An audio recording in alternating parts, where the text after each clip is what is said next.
নোয়াখালীর ঐতিহ্যবাহী খোলা জালি পিঠা তো সবাই বানিয়ে থাকে, কিন্তু একদম পারফেক্টলি জালি জালি করে খোলায় উঠানো পিঠা অনেকে কিন্তু বানাতে পারে না। অনেকে কিন্তু হাজারবার চেষ্টা করেও ব্যর্থ হয়ে যায়। হ্যালো এভরিওয়ান, আসসালামু আলাইকুম। কেমন আছেন? কি অবস্থা? আশা করছি বেশ ভালো আছেন। মহান আল্লাহ তাআলার রহমতে আমিও কিন্তু অনেক ভালো আছি। ভিডিওটি একদম সকাল থেকে স্টার্ট করছি।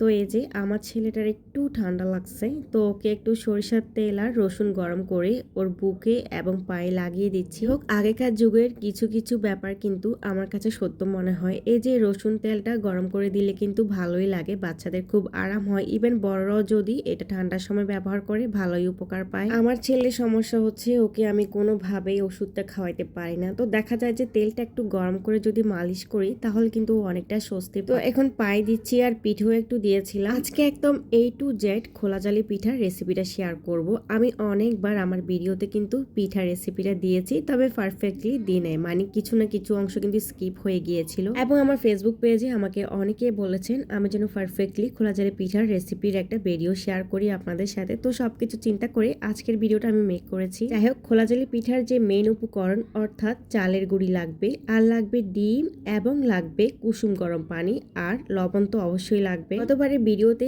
আমি হাঁসের ডিম দিয়ে খোলা জালি পিঠার রেসিপিটা দেখিয়েছিলাম, আর হাঁসের ডিমের খোলা জালি পিঠা কিন্তু সব থেকে বেশি সুন্দর এবং খেতেও মজা হয়। যেহেতু হাঁসের ডিমটা অ্যাভেলেবেল না, তাই আজকে আমি ফার্মের মুরগির ডিম দিয়ে আপনাদের সাথে খোলা জালি পিঠার রেসিপিটা শেয়ার করছি। আর ফার্মের মুরগির ডিম দিয়েও কিন্তু খুব ভালো হয়, খারাপ যে হয় তা কিন্তু না। আজকে আমি পিঠা বানানোর জন্য 2 কাপ পরিমাণ চালের গুঁড়ি নিয়েছি, আর 2 কাপ চালের গুঁড়ির জন্য একটা ডিমই কিন্তু যথেষ্ট। 3 কাপ দিলেও আমি একটা ডিম দিয়ে বানাই, তবে 4 কাপ যদি চালের গুঁড়ি নেন সেক্ষেত্রে আপনাকে কিন্তু ডিমের পরিমাণ একটা থেকে দুটো বাড়িয়ে দিতে হবে। আমি কিন্তু পরিমাণ মতো লবণটা দিয়ে দিয়েছি, আর এখন আমি পানিটা মিক্সড করে নিচ্ছি। কুসুম গরম পানি মানে হচ্ছে এমন পানি যে পানিটা আপনি হাতে সহ্য করতে পারবেন। আর এই কুসুম গরম পানিটাই কিন্তু আসল টিপস এই খোলা জালি পিঠা বানানোর জন্য। এই পানি যদি বেশি গরম হয় তাহলেও পিঠা সুন্দর হবে না, আবার এই পানি যদি একদম ঠান্ডা হয় তাহলেও কিন্তু আপনার পিঠা সুন্দর হবে না। অবশ্যই আপনাকে পানি অল্প অল্প করে দিতে হবে, অর্থাৎ অল্প অল্প করে পানি আপনি চালের গুঁড়ির সাথে মিশিয়ে নেবেন। একবারে একসাথে কিন্তু পানি দেওয়া যাবে না। আর এই পুরো কাজটা আমি কিন্তু হাতের সাহায্যে করতেছি, আপনারা চাইলে কিন্তু চামচও ব্যবহার করতে পারেন, তবে হাতের সাহায্যে করাটাকে আমি বেস্ট মনে করি। ডোটা কিন্তু একদম পাতলাও হবে না, আবার একদম ঘনও হবে না। কেমন হবে তা আমি একটু পরে কিন্তু আপনাদেরকে দেখিয়ে দিব। আর এখন আমি ডিমটা দিয়ে দিচ্ছি। ডিমটাকেও আমি ডোয়ের সাথে ভালোভাবে কিন্তু মিক্সড করে নিচ্ছি। আর এই যে এখন দেখুন একটা চামচ দিয়ে ভালোভাবে নেড়ে নিচ্ছি। আর চামচের মাপে আপনি বুঝতে পারবেন পিঠা ডোটা পারফেক্টলি হয়েছে কিনা। এই যে দেখতে পাচ্ছেন পিঠা ডোটা কিন্তু এমনই হবে, খুব পাতলাও হবে না এবং ঘনও হবে না। চুলায় আমি আগে থেকে একটা মাটির খোলা বসিয়ে রাখছিলাম। মাটির খোলাটা কিন্তু একদমই গরম করে নিতে হবে, আর চুলার আগুনটা কিন্তু একদম হাই স্পিডে থাকবে। লো স্পিডে অথবা মিডিয়াম স্পিডে কিন্তু কখনোই খোলা জালি পিঠা বানাবেন না, এতে করে কিন্তু পিঠা একদমই সুন্দর হবে না আর উঠতেও চাইবে না। একটা ব্যাপার হচ্ছে খোলা জালি পিঠার মেন বৈশিষ্ট্য হচ্ছে কি, খোলা জালি, মানে খোলার মধ্যে পিঠাটা বানাতে হবে আর পিঠাটা হবে জালি জালি। জালি জালি কিংবা ছিদ্র ছিদ্র না হলে সেটা আবার কিসের খোলা জালি পিঠা আমি বুঝি না। অনেকে কিন্তু ফ্রাই প্যানে অথবা কড়াইতে এই পিঠাটা বানিয়ে থাকে। তাদের কাছে যদি খোলা না থাকে তখন আপনারা ফ্রাই প্যান বা কড়াইতে বানাতে পারেন। তবে পিঠার অরিজিনাল টেস্ট পেতে হলে আপনাকে কিন্তু মাটির খোলা অবশ্যই ব্যবহার করতে হবে। 1 চামচ ব্যাটার নিয়ে আমি খোলার মধ্যে দিয়ে খোলাটাকে দুটো ন্যাকড়া দিয়ে ধরে ভালোভাবে ঘুরিয়ে গোল আকৃতির করে পিঠা শেপটা দিয়ে দিয়েছি। পুরো একটা ঢাকনা দিয়ে দিয়েছি এবং জাস্ট 1 মিনিটের মতো ওয়েট করতে হবে। 1 মিনিটের মধ্যে কিন্তু এই পিঠাটা হয়ে যায়। আর এই যে দেখুন আমার পিঠাটা কিন্তু খুব সুন্দরভাবে উঠে গিয়েছে। তবে একটা কথা কি, প্রথম পিঠাটা কিন্তু একটু কেমন জানি তেরা বাঁকা হয় এবং একটু উঠতে চায় না, তো এটা কোনো সমস্যা না। পরের প্রত্যেকটা পিঠাই কিন্তু অনেক সুন্দরভাবে হয়ে যায়। যাই হোক, আমার প্রথম পিঠাটাও কিন্তু অনেক সুন্দরভাবে জালি জালি হয়েছে এবং খুব ভালোভাবে কিন্তু খোলা থেকে উঠে আসছে। এইদিকে আমি আরেকটা পিঠা দিয়ে দিলাম, আর আপনারা যদি ভিডিওটি ভালো করে খেয়াল করেন তাহলে কিন্তু খুব ইজিলি বুঝে যাবেন আমি কিভাবে দিয়েছি এবং কিভাবে খোলাটা ঘুরিয়ে নিচ্ছি। একটা কথা শেয়ার না করলে না, এই একই ব্যাটার দিয়ে আপনারা চাইলে চিতই পিঠাটাও কিন্তু বানিয়ে নিতে পারেন। তবে চিতই পিঠাটা বানানোর জন্য আপনার ব্যাটারটাকে আধ ঘন্টার জন্য রেস্টে রাখতে হবে, মানে সাথে সাথে ব্যাটারটা রেডি করে কিন্তু পিঠা বানাতে যাবেন না। আর খোলা জালি পিঠাটা কিন্তু ব্যাটার রেডি করে সাথে সাথে বানিয়ে নেওয়া যায়। আরেকটা টিপস বলে দিই, চিতই পিঠা ব্যাটার কিন্তু খোলা জালি পিঠার ব্যাটার থেকে একটু ঘন হবে। আমি বেশিরভাগ সময় কি করি জানেন, পিঠা বানানোর পরে অনেকগুলা ব্যাটার কিন্তু আমার বেঁচে যায়, তো আমি ওগুলা বিকেলের জন্য রেখে দিই এবং বিকেলবেলা ওগুলা দিয়ে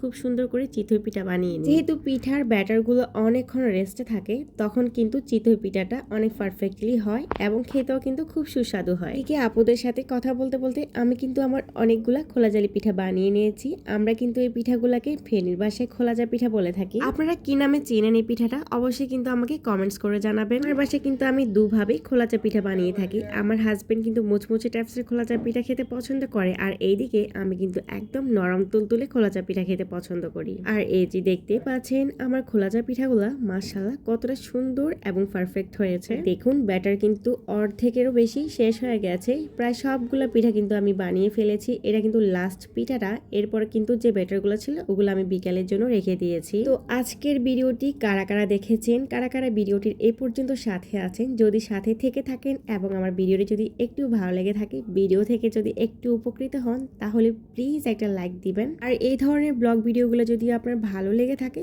তাহলে কিন্তু চাইলে আমার চ্যানেলটি সাবস্ক্রাইব করে আমার চ্যানেলের পাশে থাকতে পারেন। অপর চুলে কিন্তু আমি পিঠা খাওয়ার জন্য চা বানিয়ে নিয়েছি, আর আজকে চা দিয়ে কিন্তু খোলাচা পিঠাটা আমি খাবো। গরুর মাংস, মুরগির মাংস, হাঁসের মাংস এবং খাসির মাংস সবকিছু দিয়ে কিন্তু অনেক মজা করে এই পিঠাটা খাওয়ানো যায়। চাইলে শীতকালে আপনারা খেজুরের গুড় দিয়েও খেতে পারেন, অনেক বেশি টেস্ট লাগে শীতকালে খেজুরের গুড় দিয়ে এই পিঠাটা খেতে।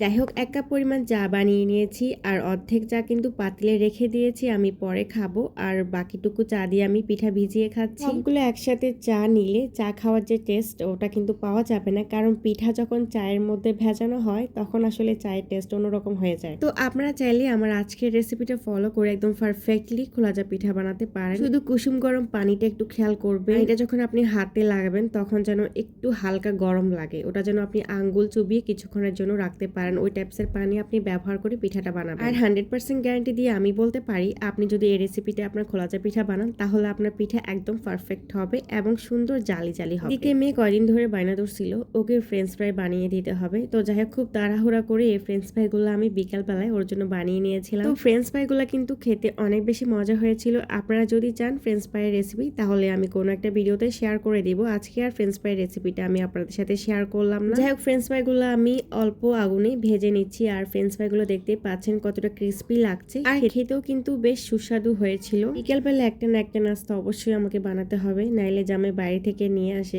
এখনকার যুগের বাচ্চারা কখনোই চা বিস্কুট খাবে না। একটা সময় ছোটবেলা আমরা চা বিস্কিট খাইতাম, বাট এখনকার যুগের বাচ্চাগুলোকে চা বিস্কিট দিয়ে কখনোই ভোলানো যায় না। বলতে বলতে সবগুলো ফ্রেঞ্চ ফ্রাই কিন্তু আমি ভেজে নিচ্ছি, আর ভিডিও কিন্তু প্রায় শেষ পর্যায়ে চলে। আর সন্ধ্যাবেলা যখন বারান্দায় যাই তখন দেখি যে বিদ্যুৎ চমকাচ্ছে, আর দেখে আমার একটু ভিডিও করতে ইচ্ছে করলো, তাই একটু ভিডিও করে নিলাম। যাই হোক, সবাই অনেক অনেক ভালো থাকবেন, সুস্থ থাকবেন, আর আমার চ্যানেলের পাশে থাকবেন। আমার নতুন চ্যানেলটাকে সাপোর্ট করি, একটু সামনের দিকে এগিয়ে যেতে সাহায্য করবেন। সবার জন্য মন থেকে দোয়া আর অনেক অনেক ভালোবাসা রইল। আমার জন্য দোয়া করবেন, আমার ফ্যামিলির জন্য দোয়া করবেন। আর রাতের সৌন্দর্য দেখতে দেখতে আমি কিন্তু আজকে বিদায় নিয়ে নিচ্ছি। পরবর্তী ভিডিও দেখার আমন্ত্রণ জানাচ্ছি। আল্লাহ হাফেজ।